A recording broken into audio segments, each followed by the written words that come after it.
अगर आप अच्छा परफॉर्म करोगे तो प्यार मिलेगा, अच्छे मार्क्स आएंगे तो शाबाशी मिलेगी, सक्सेस मिली होगी तब आपको कुछ रिस्पेक्ट, कुछ प्रेम मिलेगा, अन्यथा आपको नज़रअंदाज किया जाएगा, आपको पर्याप्त प्रेम नहीं मिलेगा।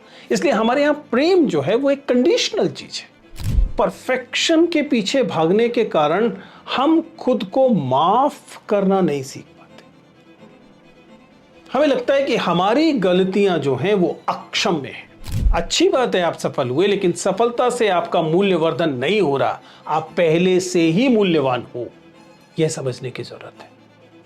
और जब आप अपनी वर्थ खुद पहचानना शुरू करते हैं तो एक्सटर्नल वैलिडेशन की भूख कम हो जाती है, क्योंकि परफेक्ट दरअसल कोई नहीं होता। ना मैं परफेक्ट हूं, ना आप परफेक्ट है, ना कोई अन्य परफेक्ट है। गलतियां होना, कुछ कमतर परफॉर्म करना, ये सब एकदम नॉर्मल है। नमस्ते दोस्तों, प्लीज सिट डाउन में आपका स्वागत है। आज हम फिर से एक इत्मीनान वाली चर्चा के लिए हैं। तो सबसे पहले जानने की कोशिश करते हैं कि क्या आप खुद से प्यार करते हैं, या फिर एक ऐसे इंसान है जो सिर्फ अपने आप को क्रिटिसाइज करता है, परफेक्शन के पीछे भागता है, खुद को दूसरों से कम समझता है। सेल्फ लव दरअसल एक फैंसी कॉन्सेप्ट बन चुका है। यह सेल्फ लव के संदर्भ में तो इस्तेमाल होता ही है, इसके साथ साथ नार्सिसिज्म के संदर्भ में भी इस्तेमाल होता है। कई बार LGBTQ संदर्भ बातचीत में भी सेल्फ लव की चर्चा होती है और बहुत सारे संदर्भों में इस्तेमाल होता है। तो बावजूद इसके कि एक फैंसी कॉन्सेप्ट बन चुका है, सच्चाई ये है कि हम में से ज़्यादातर लोग इसे प्रैक्टिस नहीं करते हैं। हम अपनी वर्थ जो है वह दूसरों के अप्रूवल से जोड़कर देखते हैं। हम हर वक्त अपनी कमियां गिनने में लगे रहते हैं। पर सवाल है कि क्यों हम सेल्फ लव क्यों नहीं कर पाते? क्या इससे हमारी ज़िंदगी थोड़ी सी बेहतर होती है? सबसे पहली समस्या ये है कि भारत जैसे देश में हम लोगों की बचपन से ही एक तरह की कंडीशनिंग है। कंडीशनिंग ये है कि हमारे यहाँ प्यार जो है वह एक डील में मिलता है, वह एक तरह का सौदा होता है। अगर आप अच्छा परफॉर्म करोगे तो प्यार मिलेगा, अच्छे मार्क्स आएंगे तो शाबाशी मिलेगी, सक्सेस मिली होगी तब आपको कुछ रिस्पेक्ट, कुछ प्रेम मिलेगा, अन्यथा आपको नज़रअंदाज किया जाएगा, आपको पर्याप्त प्रेम नहीं मिलेगा। इसलिए हमारे यहाँ प्रेम जो है वो एक कंडीशनल चीज है। वो परफॉर्मेंस की इनाम के तौर पर मिलता रहा है। इस वजह से हमारी खुद की कंडीशनिंग ऐसी हो जाती है कि हम खुद को भी प्रेम के लायक तब मानते हैं जब हमें लगता है कि हमारे पास कुछ अचीवमेंट्स हैं, हमने आज ये हासिल किया, इसलिए हमें लगता है कि मैं प्रेम लायक बना हूं, अन्यथा मैं प्रेम के योग्य नहीं हूं। जबकि सच्चाई है क्या है? मनुष्य होने के नाते डिग्निटी, सम्मान, प्रेम हम सब का हक है। वो किसी किस्म की परफॉर्मेंस का इनाम नहीं है, क्योंकि जब आप इसे परफॉर्मेंस का इनाम मानते हैं तब फिर आप अपने आप को छोड़ देते हैं सोसाइटी की एक्सपेक्टेशन के भरोसे, और अधिकतर ये एक्सपेक्टेशन अनरियलिस्टिक होती है। और उस पर भी सोशल मीडिया आ जाने के बाद तो स्थिति और डरावनी हो गई, क्योंकि अब हम दुनिया में नहीं हैं, हम एक क्यूरेटेड दुनिया में हैं जिसमें हर कोई परफेक्ट दिखाई देता है। किसी व्यक्ति के पास परफेक्ट बॉडी है, किसी के पास परफेक्ट जॉब है, परफेक्ट पर्सनल लाइफ है, परफेक्ट फैमिली है, जबकि सच्चाई यह है कि परफेक्शन एक इल्यूजन है। परफेक्शन कभी रियलिटी नहीं होता। हम उस इल्यूजन को अपनी रियलिटी से कंपेयर करते हैं, किसी और की परफेक्ट लाइफ को, किसी और की परफेक्ट अचीवमेंट्स को अपनी रियलिटी से कंपेयर करते हैं और पाते हैं कि हम तो कमतर हैं। और चूंकि हम तो कमतर हैं इसलिए हमें सजा मिलनी चाहिए, क्योंकि बचपन से बताया गया कम परफॉर्मेंस करने पर सजा मिलेगी। और हम खुद को फिर ये सजा देना शुरू करते हैं। ये जो एक्सटर्नल वैलिडेशन से कंपैरिजन है, ये हमारी जिंदगी को मुश्किल बनाता है, और ये लगातार हो रहा है। सोशल मीडिया के बाद और ज्यादा होने लगा। लेकिन सिर्फ यही वजह नहीं है जिसकी वजह से हम सेल्फ लव से अपने आप को खुद को प्रेम करने से अपने आप को रोकते हैं। कई बार कुछ वैलिड किस दिखने वाली वजहें होती है, जैसे कहीं ऐसा तो नहीं कि खुद को प्यार करना सेल्फिश होना है। और ये हमारे यहाँ पुनः कंडीशनिंग में डरावने तरीके से मसलन महिलाओं को सिखाया गया। उनको सिखाया गया कि दूसरों के लिए जियो, उनके लिए त्याग करो। आपको खुशी इसी बात पर मिलनी चाहिए कि आपने बच्चे को खाना खिला दिया। खुद को खाना खिलाने की चिंता मत करो। अब किसी एक आध जगह पर यह बात समझ में आ सकती है, लेकिन आप पूरी जिंदगी अगर इसे अपनी जिंदगी के सिद्धांत की तरह मानेंगे तो आप दरअसल स्वयं से नफरत कर रहे हैं, क्योंकि आप दूसरों को खुश करने को ही अपनी जिंदगी का उद्देश्य बना ले रहे हैं। इसके अलावा एक और चीज है, और वह है परफेक्शन के पीछे भागने के कारण हम खुद को माफ करना नहीं सीख पाते। हमें लगता है कि हमारी गलतियां जो हैं वो अक्षम्य हैं, यहां तक कि बाकी दुनिया माफ कर भी दे। आपने कुछ किया, गलत हो गया, हर मनुष्य है, मनुष्य से गलतियां होती हैं। दूसरे लोग आपको क्षमा करने को तैयार हैं, लेकिन आप उस लाइन में सबसे आखिर में होंगे जो खुद को क्षमा करेगा, क्योंकि हमें लगता है कि हम दूसरों की गलतियां माफ कर सकते हैं, अपनी गलतियां जो हैं वह हम माफ करना नहीं सीखते। सच्चाई यह है कि हम खुद भी अपनी माफी डिजर्व करते हैं। खुद से माफी मांगना भी एकदम परफेक्टली नॉर्मल चीज है, और खुद को माफ कर देना भी एक परफेक्टली नॉर्मल चीज है।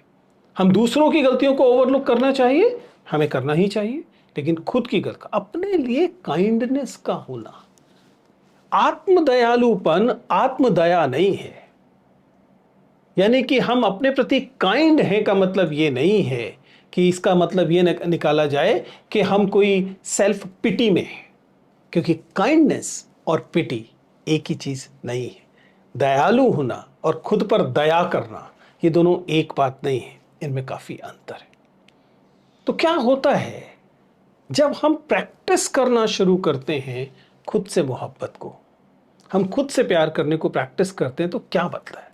सबसे पहले हमें अपनी वर्थ पता लगती है, और इस कारण हमारे अंदर वह क्षमता आती है कि हम वे बाउंड्रीज तय कर सकें जिसमें किसी अन्य को कितना हक देना है अपना अपमान करने का, वह तय करते हैं। हम किसी और को अपने आप को इंसल्ट नहीं करने देते।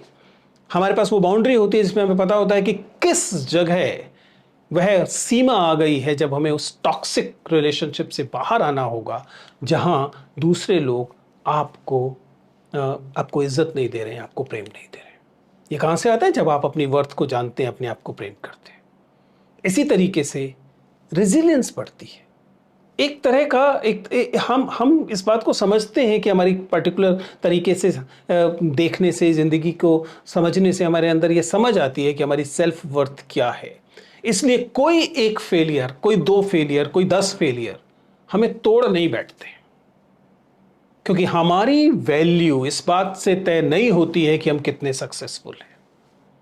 ऐसा नहीं है कि आज आप सक्सेसफुल हो गए 4 चीजों में, तब आपका महत्व उस की तुलना में बढ़ गया जैसा कि आप इन सक्सेस से पहले थे। आप एक सामान्य जिंदगी जी रहे थे, तब आपको अपनी वर्थ जो है कम लगती थी, और मान लीजिए आपने एक नौकरी, एक परीक्षा फोड़ डाली, आपने एक नौकरी पा ली, आपने एक एडमिशन पा लिया, तो आपकी वर्थ बढ़ गई। नहीं, सक्सेस इंसिडेंटल है। अच्छी बात है आप सफल हुए, लेकिन सफलता से आपका मूल्यवर्धन नहीं हो रहा। आप पहले से ही मूल्यवान हो, यह समझने की जरूरत है। और जब आप अपनी वर्थ खुद पहचानना शुरू करते हैं तो एक्सटर्नल वैलिडेशन की भूख कम हो जाती है, क्योंकि जब आप खुद से नफरत करते हैं, खुद से पर्याप्त प्रेम नहीं करते, तब आपको अपनी वर्थ हमेशा दूसरों की वैलिडेशन में मिलती है। वो वैलिडेशन परिवार के लोगों की मिले, दोस्तों की मिले, बाहर की मिले, या सोशल मीडिया की मिले। आपको एक्सटर्नल वैलिडेशन की जरूरत महसूस होती है, क्योंकि आप खुद अपने आप को महत्व देने में असफल सिद्ध हो रहे होते हैं। सफलता किस चीज में चाहिए? खुद का महत्व समझने, खुद का वर्थ समझने में सफलता चाहिए। और इससे क्या फायदा होता है? इससे होता है हमें बेटर डिसीजन मेकिंग पॉसिबल होती है। हम खुद से जुड़े हुए सवालों को एक्सटर्नल वैलिडेशन के पीछे भागते हुए तय नहीं करते। हम कितनी तनख्वाह की नौकरी मिलेगी से तय नहीं करते। हम कौन से कॉलेज में एडमिशन मिलेगा इससे तय नहीं करते। हम अन्य किस्म के वैलिडेशन फॉर्म से तय नहीं करते। हम खुद तय कर रहे होते हैं कि अंततः मैं जो काम कर रहा हूं वह एक वर्दी काम है, उसका एक मूल्य है, और मैं उस मूल्य से खुश हूं। क्योंकि अगर ऐसा ना हो तो दुनिया के अच्छे शिक्षक कभी अच्छे शिक्षक ना हो पाते। वो एक्सटर्नल वैलिडेशन ही ढूंढते रहते। जबकि एक शिक्षक जानता है कि वह काम महत्वपूर्ण कर रहा है और उसे अपना वैलिडेशन खुद से मिलता है, विद्यार्थियों की आंखों की चमक से मिलता है। अब ये सब जानने के बाद जब हम मान रहे हैं कि इसके पीछे कंडीशनिंग है, इसके पीछे सोशलाइजेशन है, इसके पीछे तमाम सोशल कैटेगरीज के साथ जिस किस्म का समाजीकरण हमारे देश में जुड़ा हुआ वह है, तो फिर कैसे शुरू किया जा सकता है सेल्फ लव को? और इसके लिए सबसे पहले ध्यान रखिएगा, सेल्फ लव की बात की जा रही है, ये किसी भी तरीके से नार्सिसिज्म से कंफ्यूज नहीं करना है। मैं ही सब कुछ हूं, यह नार्सिसिज्म है। मैं भी कुछ हूं, यह सेल्फ लव है। और इन दोनों में काफी अंतर है। तो सबसे पहले तो आपके अंदर आंतरिक तौर पर जो एक निंदक बैठा हुआ है, जो इनर क्रिटिक है आपका, उसको चैलेंज कीजिए, अपनी आवाज को सुनिए और हर बार अब मैं ही सबसे बुरा हूं यह सोचना बंद कीजिए। कहां से आता है? यह उसी ओवर थिंकिंग से आता है। क्योंकि ओवर थिंकिंग क्या करती है? Over thinking worst case scenario को हाईलाइट करती है और इस वजह से आप खुद को क्रिटिक करते हैं, क्रिटिसाइज करते हैं। दूसरी बात, परफेक्शन को छोड़ दीजिए।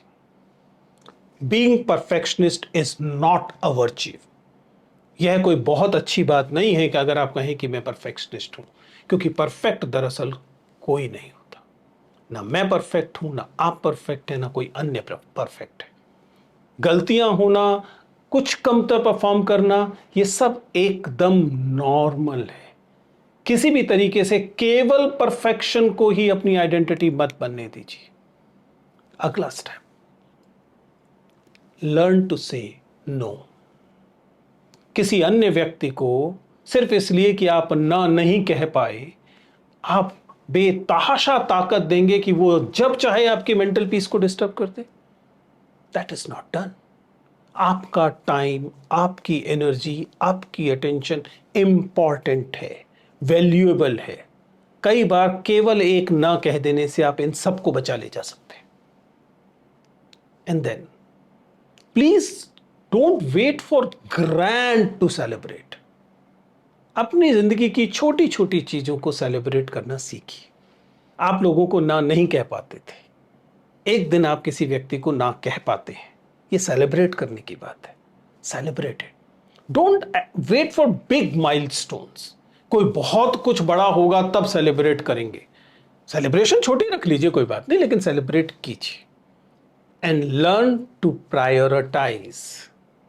खुद की देखभाल, खुद का मानसिक स्वास्थ्य, खुद का शारीरिक स्वास्थ्य, खुद का पोषण, खुद के लिए कुछ बेसिक सी चीजें कर लेना, कुछ कपड़े खरीद लेना या जूते खरीद लेना, यदि आपकी आर्थिक स्थिति ऐसी है, इसको लेकर गिल्ट मत लाइए। अपने आप को भी उस स्तर पर प्रायोरिटाइज कीजिए जिस स्तर पर आप अन्य लोगों को अपनी जिंदगी में प्रायोरिटाइज करते हैं। मैं ये नहीं कह रहा कि उससे बहुत ज्यादा कर लीजिए, मैं ये भी नहीं कह रहा एकदम नार्सिसिज्म के लेवल पे पहुंच जाइए कि मैं ही दुनिया हूं, नहीं। लेकिन एक संतुलन जरूरी है, खुद को प्रायोरिटी देना जरूरी है, आपकी शांति महत्वपूर्ण है। तो कुल मिलाकर क्या कहा हमने आज के वीडियो में? हमने ये समझने की कोशिश की कि सेल्फ लव एक लग्जरी नहीं है, ये एक जरूरत है। हम सब लोगों को सेल्फ लव की जरूरत होती है। सेल्फ ऑब्सेशन नहीं है, ये नार्सिसिज्म नहीं है, लेकिन ये एक तरीका है जिसमें हम खुद को एक इंसान की तरह देखते हैं।